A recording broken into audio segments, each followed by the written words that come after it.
Welcome, and thank you so much for joining us as we discuss the home buying process in Colorado from end to end. I'm Sarah Thomsen. And I'm Sam Heyer, and we're both real estate agents with MODUS Real Estate.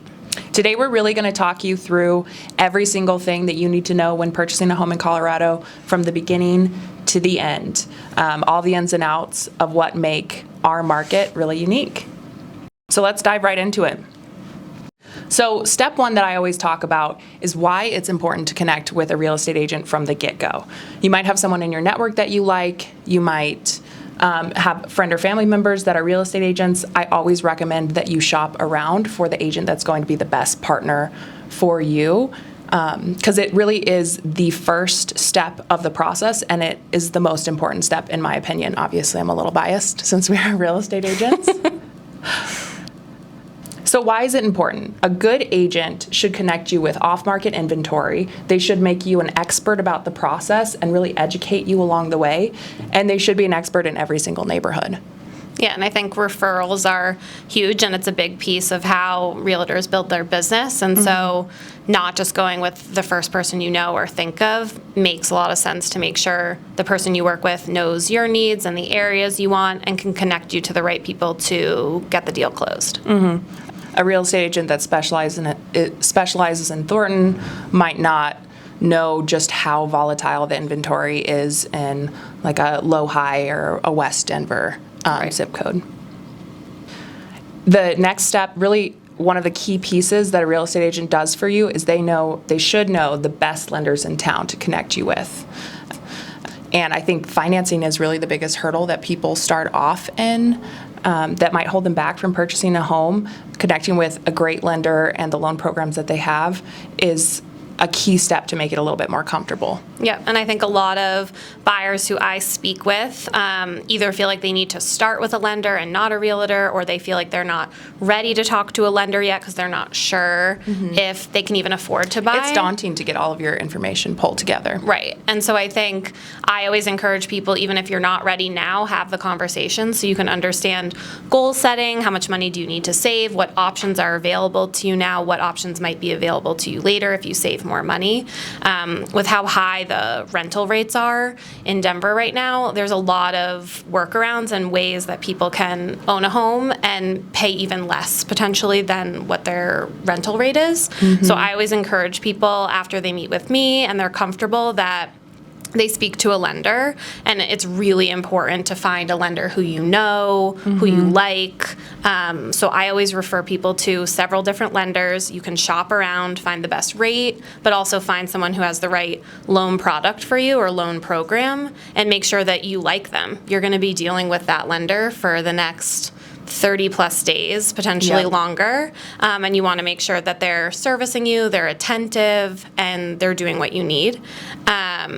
And the biggest thing that I always share with my buyers is different loan programs and to ask about them. And if, there's many different grant programs, down payment assistance, which is dependent on your income and sort of the different areas in Denver that you're targeting your search. But it's always good to ask and make sure that you've covered all your bases, because sometimes if you don't ask, you won't know, and then you might be missing out on an opportunity that is available to you. That's why it's key also, not to go back to why it's important to work with a very educated real estate agent, but we can point you in the direction of lenders that we know have access to loan programs that are going to be really advantageous depending on your budget and your income, all of those general things.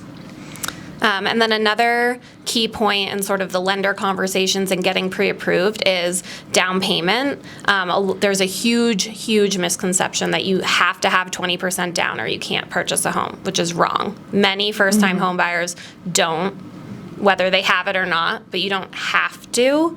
And the majority of buyers I've worked with, whether they're first-time home buyers or not, put less than that down, because the rates have been low recently, and so there isn't a reason to give up more of your cash when you can get a loan for less. So, if you put less than 20% down, you have to be prepared for a little bit of a higher mortgage payment, because they include PMI, which is insurance that is added on top of your monthly payment until you reach a certain appreciation. But given how the market has been the past several years, most people appreciate out of that PMI payment within a couple years. and you were able to get into a home and not be renting. So I always make sure that people I work with understand that, and that they assess all their options with the lender they choose to make sure they understand every little piece of the monthly payment, because I know a lot of buyers need to be in a specific monthly payment range, but you can play around with that and make sure that you're putting enough down to stay within the range you want to be in. And a good lender will walk you through, okay, what does it look like at 3% down? What does it look like at 5%, 10%, 20%, if you have that much cash to deal with? I would never let PMI hold you back, which PMI is private mortgage insurance. Yep. So if you put less than 20% down, it's just insurance that you're going to pay your loan back because you're a riskier loan with less money down. But PMI is generally under $100, and it's largely related to how much money you put down, but also your credit score. So it's usually not a substantial amount. It's not going to swing your payment that much if you compare it to the cost of renting in Denver.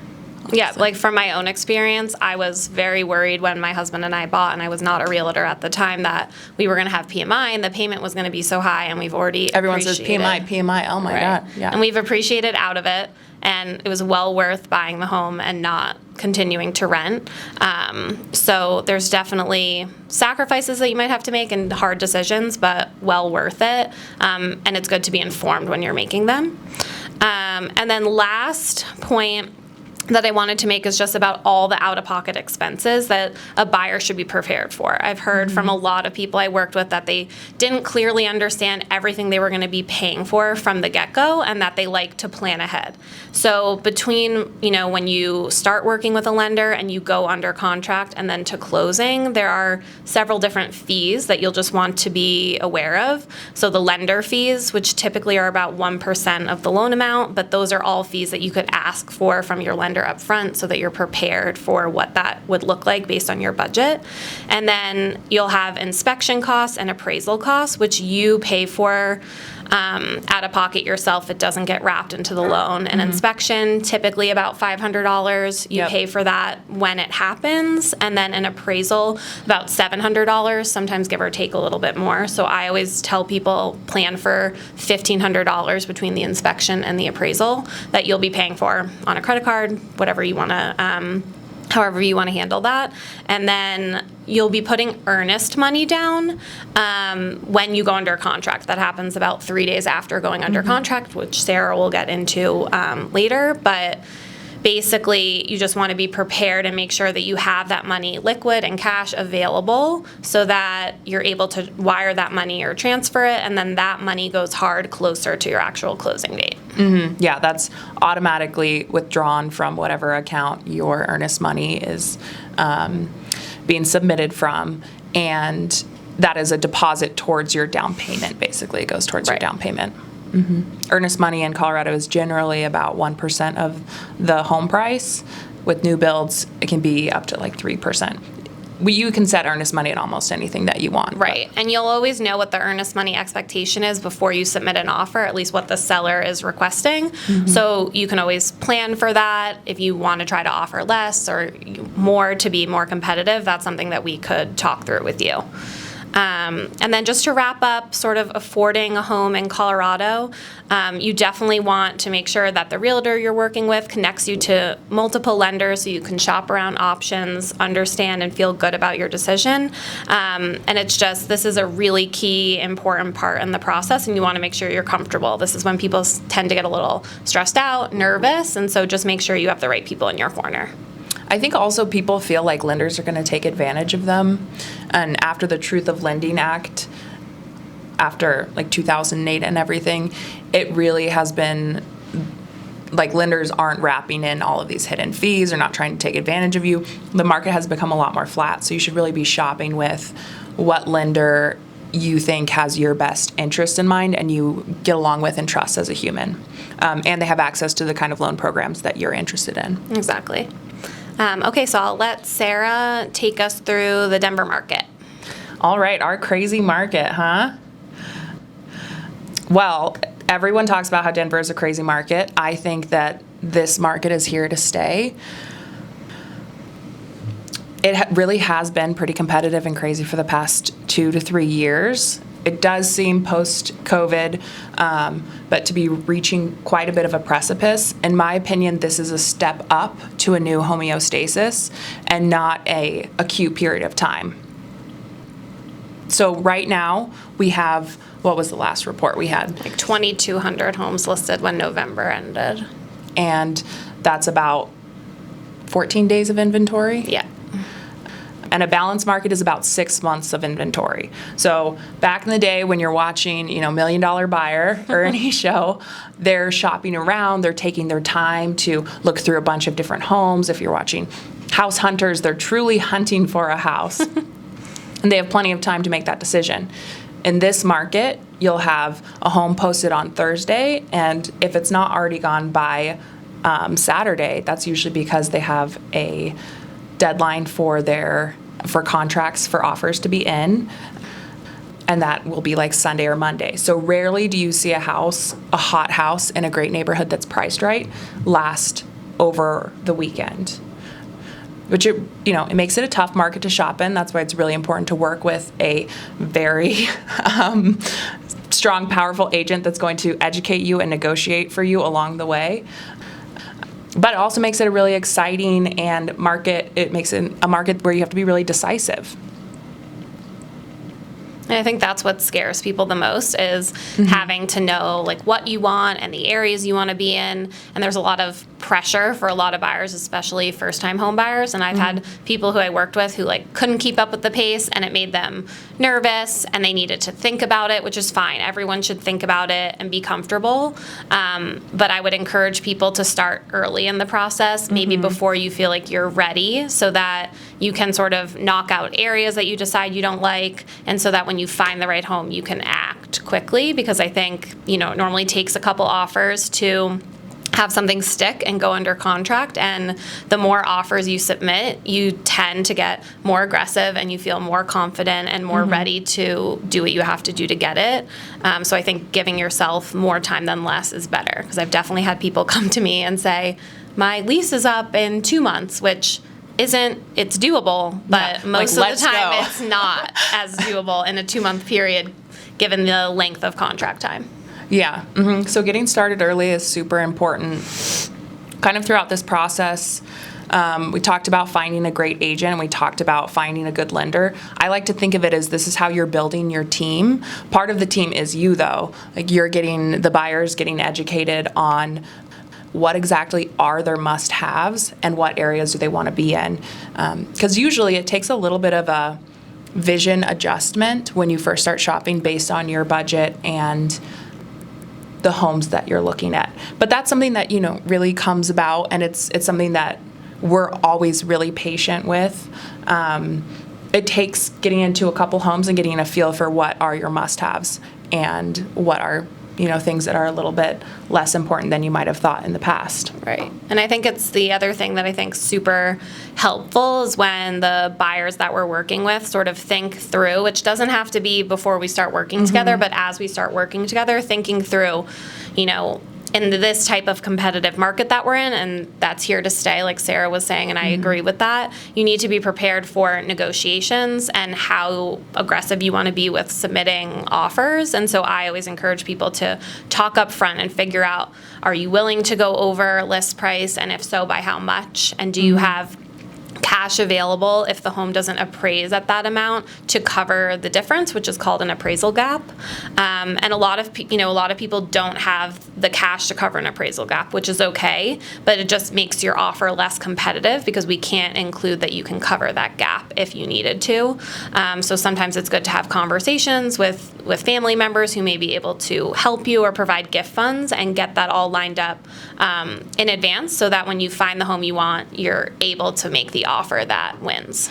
Appraisal gap is really the situation that made the market so painful for so many buyers, especially first-time home buyers, but really just any buyer that is, you might have 5 to 10% down of the property's value. And that's completely fine. That's how I bought my house. And like we said, it might not make sense for you to put any more cash down with interest rates where they are and where we expect them to stay for the next few years. But appraisal gaps are when your bank could appraise the property under what we are under contract for.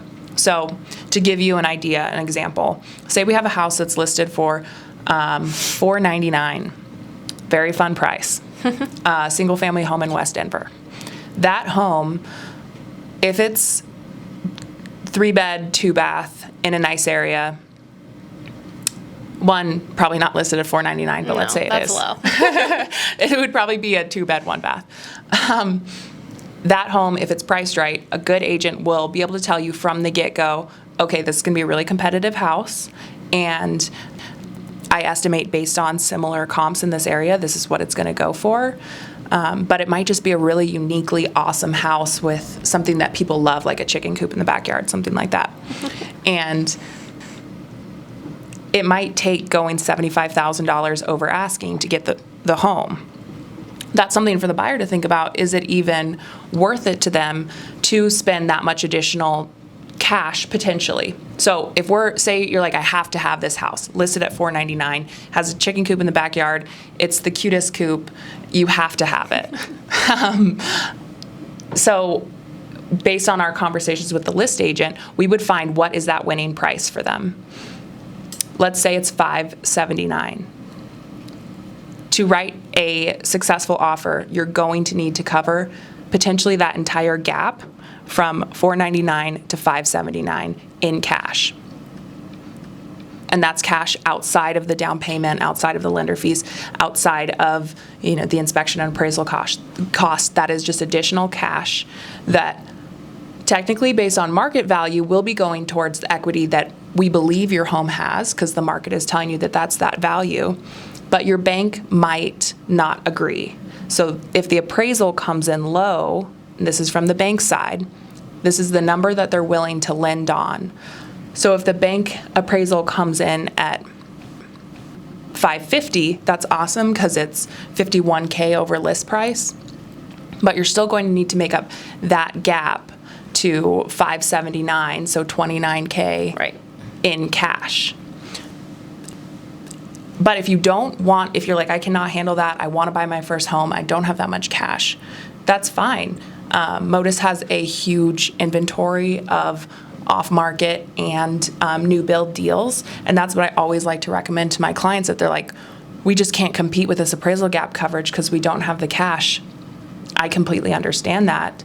And I'd recommend a new build, and those are a little higher earnest money, but it'll just be generally list price, Right. and then whatever percentage you want to put down. Yeah, exactly. And the new construction is a great tip or option for buyers who can't compete, like Sarah said, and or don't want to deal with that level of stress and competition. New construction does move quickly, and a lot of times you're purchasing something that is not complete, and you're sort of visualizing either a framed house or it just has drywall and no cabinets, no finishes, no floors. So it takes a little imagination, which we're happy to help with, and I've had a lot of new construction experience and listings myself, so it's something that I enjoy and love showing clients. But you just have to be prepared to go under contract sometimes, months ahead of when it's going to be completed.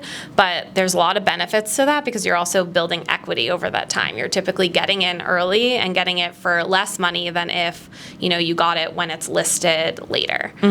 So it's a great option, and like Sarah said, I agree with you. The majority of the time there isn't competition, and if there is, it's not 25, 50 grand, 75, $100,000 over list price. It's a few thousand because you get into a minor bidding war. So it typically prevents a lot of that hassle. And you don't have to have any of so the other key piece, if it's a really competitive house that we're trying to win for you, the other key piece is inspection contingencies and also earnest money contingencies, which I don't really ever recommend for my clients. But if you want to write in, maybe you're an investor or 100% you want this house no matter what shows up on an inspection, we can have your earnest money go hard after 7 days. Or however, you could have it go hard immediately when they accept the contract. And by go hard, I mean that money is the seller's. And they would not refund it to you in any way. Or inspection contingencies are related to The inspection process when you're under contract, which Sam will touch on more as we discuss what it's like to be under contract. But inspection contingencies are basically waiving your right to ask back from the seller for whatever you want repaired in the home before you purchase it. So we can write in health and safety inspection contingencies, which means that you'll only ask for items that are related to health and safety. Now that is pretty much all of the major systems in your average home. Or you could write as is, that you're not going to ask for anything in the home and you're going to take it as is. So there's definitely a lot of creative ways that we can work deals to get you under contract that aren't just related to purchase price. Agree. So diving into what it's like to be under contract, Sam, you want to take that away? Yeah, I can. So this is typically the most exciting, but also overwhelming part of the process. It's where emotions can get really high. Some people, you've been shopping for months. Some people come in like really hot and heavy, and you might get a contract very quickly, which especially for first-time home buyers I'm working with, or people who are, moving from out of state, can be a little overwhelming, and they didn't expect it to happen because the market's so competitive. But kudos to them because they worked with me in putting a really strong offer together, which is what we want. So from the moment that your offer gets accepted, it typically will close 30 days later, give or take, which is typical in the state of Colorado, but there are situations like with new builds and new construction where you don't get a set closing date, and the contracts are what we call a builder contract, and they look different than a traditional resale contract. But for the purposes of this discussion, we can talk about a standard 30-day close, which means from the day that your contract's accepted, you will close about 30 days later, which is quick and moves fast. And so this is where it's key for myself and your lender and you to partner together and work as quickly as we can to make sure that no deadlines are missed, all the paperwork is in that needs to be, and that you're feeling good throughout the process. So during the contract period, you'll have earnest money, which we covered earlier, but that's due typically within 3 days of going under contract. And then you have due diligence periods, which include the home inspection and an appraisal. And so home inspection comes first. And so you'll work again with me to make sure that you hire someone who you feel comfortable with. I have several inspectors who I work with regularly who I can refer you to. It's really important to get a very strong home inspector. Yeah. I think that's also the horror stories that people like to share.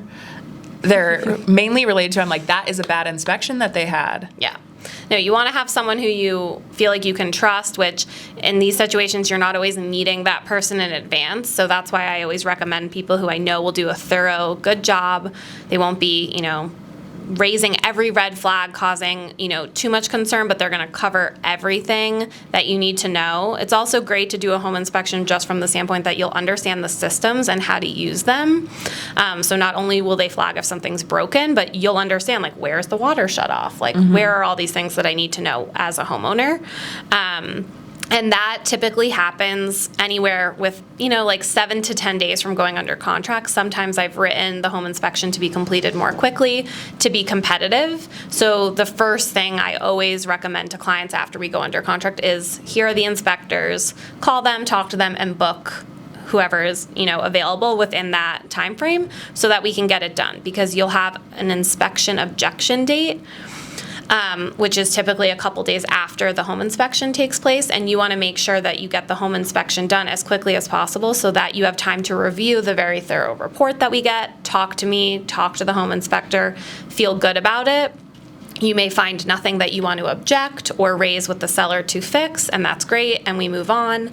But there are things that sometimes come up. I've had deals where, the furnace isn't working properly or hasn't been serviced, or there's concern about, windows that don't lock. Sewer lines. Sewer lines being clogged. That's like Sarah's favorite. I haven't run into that yet personally, but it's common in Colorado.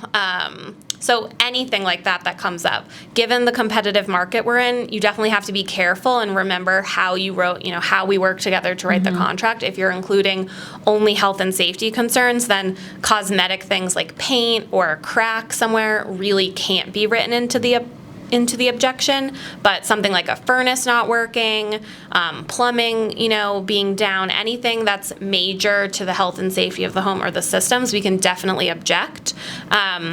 And there's different approaches we can take, and it really will just depend on the specific situation, which I'll talk you through, have conversations with the listing agent. You just want to make sure that we're getting you what you want, and that, we're not going to end up having a situation where the deal is being terminated over something that in theory is minor. So if you have something to object, we'll submit an objection. I will have conversations with the listing agent about it, and when we come to a resolution, they pay for whatever needs to be fixed. They hire the plumber to come fix something, or they may provide what's called a seller concession and provide you money towards closing to take care of it later.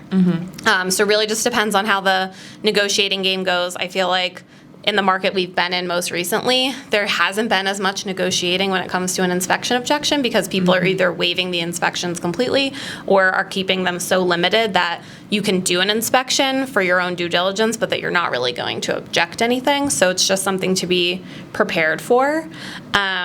And then after we get past the home inspection, then your lender will order the appraisal. And that just means that the appraiser comes out, inspects the property, fills out and completes a form that provides a valuation of the home. In most cases, whatever you're under contract for is damn close, if not at what they appraise it for. But I've seen a few situations and heard many stories of this year alone, and even the past several, where it's off and the person is having to cover an appraisal gap like Sarah talked about before.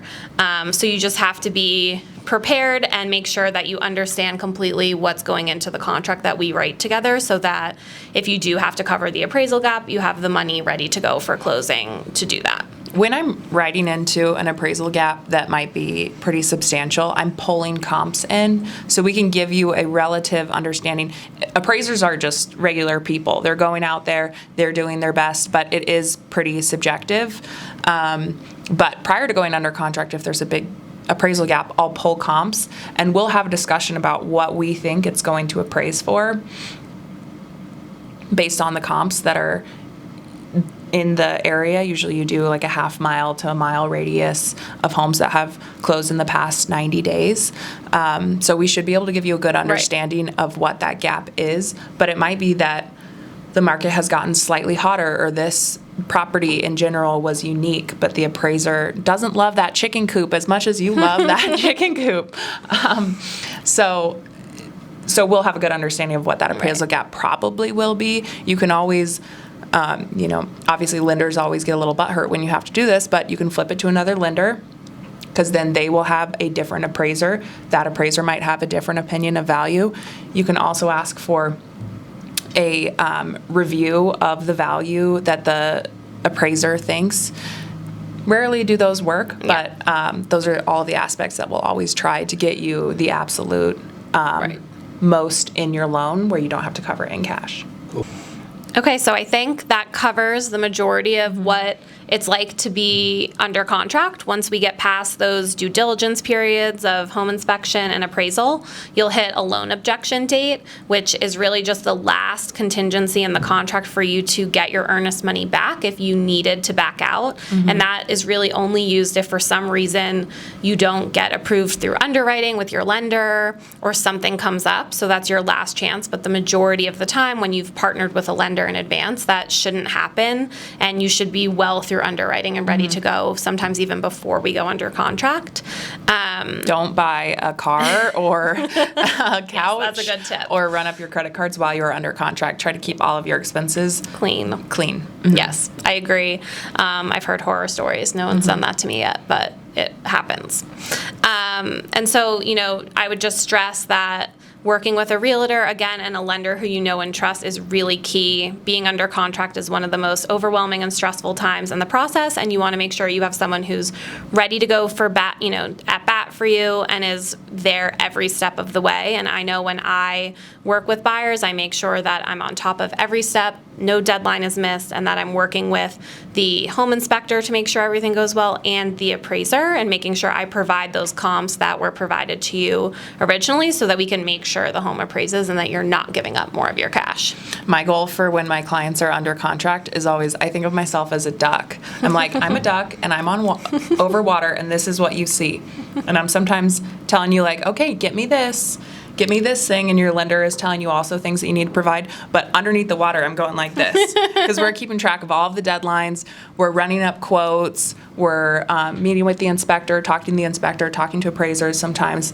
So there will be a lot of activity. Hopefully, a good agent will be insulating you from how stressful being under contract can be. Exactly. And so now let's move on and talk about closing. Yeah, closing. My favorite time. So that is when you give up all of your money and you get the best investment of your life, truly. Statistically, actually, your home is the only good investment that the average American makes over the course of their life. But closing is when you sign for your house and you get it. This is when your loan will be funded through your lender, unless you're buying all cash. But whatever that number is, from your earnest money to your down payment and your lender fees, this is when you give that lump sum over to them, over to the seller. And it's a very fun day. We all get to sit down. Takes about 45 minutes of signing a lot of paper. Unless you want to read every single word on every single page, which some people do. Then we'll have a fun 3-hour closing. And generally, when at that closing table is when you'll receive possession of your home. Most people write it, you'll see in your dates and deadlines just upon funding. So once the loan is funded, you get your keys, you can, go about your business and throw a party in your house that very moment. Sometimes we will write in post-closing occupancy agreements, especially when the market is really busy and there's a lot of activity. You'll have people who are trying to sell their homes, but your lender will only allow you to do a 60-day post-closing occupancy agreement, because if you're buying it as a primary, then it has to become your primary within 60 days. But, so there might be a post-closing occupancy agreement. You would obviously be very familiar with that ahead of time, but the seller might be staying in your home and basically be a tenant to you for up to 60 days. And, well, that's really it. And then you close and you get your keys, and it's a great day for everyone. Yeah, exactly. And I would just add that I think the post-closing occupancy agreements have been more and more common in this competitive market because they're, the seller either has a contingent, purchase, so they need to sell their home to get into another, but they can't, sell their home and find another one and move out all within, the 30-day period that's allotted. So it's definitely a good negotiating tactic to either ask the listing agent, which I typically do if that's something that would entice the seller or something that's at the top of their list to get. Sometimes they're giving that information up front and you know it, and so you can plan to include it. There have been situations where people are allowing the seller to be a tenant for free for those 60 days, which is, awesome if you are able to do that. Because it's definitely enticing. I've won offers by not being the top list, price offer, but because we offered the post occupancy for free, in the end, the seller's getting more money, and so they chose our offer. So it's definitely something to think about. It's another reason why it's great to start ahead of time and not be so close to your own, if you're a first-time home buyer and you're currently renting, you don't want to be so close and so tight that you're stressing out over getting out of your apartment or where are you going to go. So this just provides flexibility and can help your offer be stronger for sure. Another good reason to start early, if you specifically with, it can happen all over the place, but specifically in the single family home market, during the spring, which is kind of spring into summer is the hot season, but we haven't really seen it die down over the fall or winter this year. But if you cannot give them that 60-day post-closing occupancy agreement, that's going to limit the number of houses that you have to go after. So another good reason to get started early. Yep, definitely agree. Okay, and then we can move on and wrap this up with just sharing a little bit about how we as real estate agents are always on your team. We want to be, a resource for you beyond just the home buying process and your closing. I think there's a common perception that a realtor gets their paycheck on closing day and we wipe our hands clean and we're done. That's not the case. That's at least not how I operate. Yeah. That's not how Sarah operates. That's not how MODUS operates. We want to be on your team, and we want to be there for you with whatever you need. So I always talk about the team that I provide. So we have additional, resources beyond the lenders, the home inspectors that we introduce you to when you start the process. And if you need to freshly paint your home, or you need new floors, or you need recommendations for landscaping or a fence, we have all the right people to introduce you to who can, provide you quotes before you close, even if you needed that information, or who we can get you, in touch with so that you can book things, so that you can be on top of everything when you move in. But even if something happens a year later and you need a recommendation because you want to repaint the whole home, then reach out. I'm here for you. I want to be able to provide great people, and it can be stressful and frustrating if you don't know any painters or different contractors, and we have great people who we've worked with personally, or we know other people who have. So definitely don't think that the process or the relationship with your realtor or your lender, frankly, ends at closing, because lenders also should be staying in touch with you, providing information about refinancing if rates drop. And, it's just always good to stay in touch with them as well to make sure you're getting the best rate and monthly payment that you can. I always tell my clients, all things home. Just if you think of your home, if you think of anything that you're doing on your home, ask me first, because I've had clients who have done some minor work to their house, and I feel like this person really took advantage of them, where they charged them $5,000 for something that I could have gotten done for them for $500. So that's the kind of value that we're always trying to bring to our clients, even years beyond when you've purchased your home. Yep, and I'll just, wrap it up to say I have many clients who I would now call friends, and it's been super fun to get to know them, their families. I've had many first-time homebuyers whose, parents helped them and they were part of the journey. So it's super fun. I always love to stay in touch, and, it's never a bother that you reach out no matter how long after the transaction has closed. I mean, that's why a good real estate agent really loves what they do, because we genuinely love people. Right. Usually we're extroverts, but also we just like people, especially our clients who we've worked with. So building a little bit of a family along with just our clients. Exactly. Thank you so much for joining us, talking about the home buying process. I know this was a lot of information, and we were trying to pull it together relatively quickly for you. So if you have any follow-up questions, if you're like, hey, I watched your webinar, PMI is still just a complete blank for me, shoot those questions over to us over email. We're happy to give you any advice, any more detail that you need, and reach out to us if you're looking to purchase a home. If you're also looking to sell, and then you're going to be buying another home, please reach out to us. We have a ton more information and expertise to share. Yeah, and thanks so much. I hope this was helpful. And like Sarah said, don't hesitate to reach out if you have questions or you need anything at all related to real estate. So if you want to get in touch with us, either send us an email, shoot us a text, give us a call, or fill out the form below. If you're watching this on any sort of web page, if this was sent to you over email, then you should already have our emails, or you can just reply to that email itself.